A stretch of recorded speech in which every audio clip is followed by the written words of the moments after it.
तर आता पहा पुढील 10वा प्रश्न, चांदणे समानार्थी नसलं सांगायचं आहे. चंद्रिका, कौमुदी, ज्योत्स्ना, कमला. तर चांदण्यात समान शब्द चंद्रिका, कौमुदी, ज्योत्स्ना येतं, कमला येत नाही. यालाच तुम्हाला गोल करायचं. यासाठी विद्यार्थ्यांना तुम्हाला समानार्थी शब्दाचं सतत वाचन करायचं आहे. पुढे पहा, चुकीची जोडी निवडायची आहे. शरीर समान शब्द काय बरोबर आहे. सदनला आलय म्हणतात बरोबर आहे. सीमा मर्यादा बरोबर आहे, परंतु आरंभचा विरोधी शब्द अंत होतो म्हणजे हे चुकलेलं आहे. यालाच तुम्हाला गोल करायचं आहे.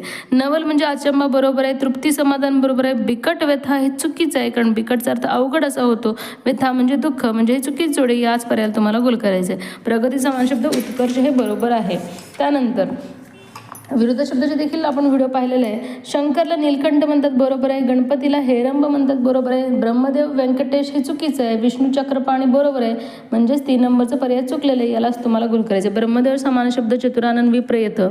त्यानंतर बेडूक वारू तर पाहे चुकीचं आहे, कारण वारू हे कोणाचं आहे तर घोड्या समान शब्द आहे. घोड्याला हय वारू वाजी म्हणतात, म्हणजे 1 नंबरचंच पर्याय चुकलेलं आहे. वानरला शाखामृग म्हणतात बरोबर आहे. साप भुजंग अही व्याल म्हणतात. मासा मीन म्हणतात बरोबर आहे. तोंड वदन बरोबर आहे. संपत्ती दिमाग तपाय चुकलेलं आहे, कारण समानार्थ होत नाही. दिवसला वासर म्हणतात, अह म्हणतात. कपाळाला निढळ म्हणतात बरोबर आहे. ललाट म्हणतात, भाल म्हणतात. त्यानंतर समान शब्दाची अचूक जोडी म्हणजे अगदी बरोबर. देव असुर हे चुकीची जोडी आहे. बाणला कमटा म्हणतात का नाही. डौल रुबाब तपा योग्य जोडी आहे, म्हणजे याच पर्यायाला गोल करायचं आहे. इंद्रला चतुरानन म्हणत नाही. चतुरानन हे ब्रह्मदेवा समान शब्द आहे विद्यार्थ्यांनो. प्रेम रोष पहा विरुद्धार्थी आहे. पय परचा अर्थ तर पंख होतो. अहि भ्रमर, भ्रमर तर भुंगा होतो. अहि म्हणजे साप, व्याल म्हणतात. आणि निष्णात तरबेज पहा हे बरोबर आहे. यालाच तुम्हाला गोल करायचे. विहार म्हणजेच भ्रमण हे पहिली जोडी बरोबर आहे. लघुता महान येत नाही. भार्या सिंधू येत नाही. नोकर भूपाल येत नाही समानार्थी. त्यानंतर योग्य पर्याय निवडायचे. राजवाडा शब्दाचा समान शब्द कोणता म्हणलेला आहे. प्रासाद, मंदिर, प्रसाद का धाम, तर प्रासाद हे योग्य असणार आहे.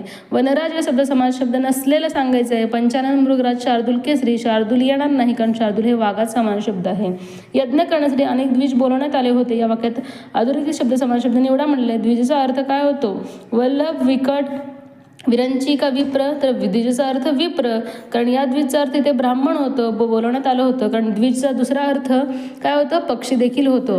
इथे आपल्याला ब्राह्मण घ्यायचं आहे आणि ते समान शब्द विप्र आहे. त्यानंतर रमणीय म्हणलेलं आहे. रमणीय समान शब्द आपल्याला नसलेलं सांगायचं आहे. मनोहर, ललित, ललाट, सुरेख, ललाट, कारण याचा अर्थ कपाळ होतो. कुसुम, यामिनी आणि निशास या सविताच्या घरी आल्या होत्या. या वाक्यात कोणता समान शब्द आलेला नाही म्हणलेलं आहे. चंद्र, रात्र, सूर्य, फूल, चंद्र, कारण रात्र म्हणजेच पहा निशा, यामिनी, सूर्य, सविता, फूल, कुसुम. गटात बसणार सांगायचे. निरक्षर, अंगठा, भाद, अशिक्षित, निशिक्षित, शिक्षित इथे या गटामध्ये बसत नाही. तर अशा पद्धतीनं आपल्याला समान शब्द सतत वाचन केल्यानंतरच आपल्याला हे सगळे प्रश्न सोडवता येतात. म्हणून विद्यार्थ्यांनो वाचन करणं खूप आवश्यक आहे. धन्यवाद.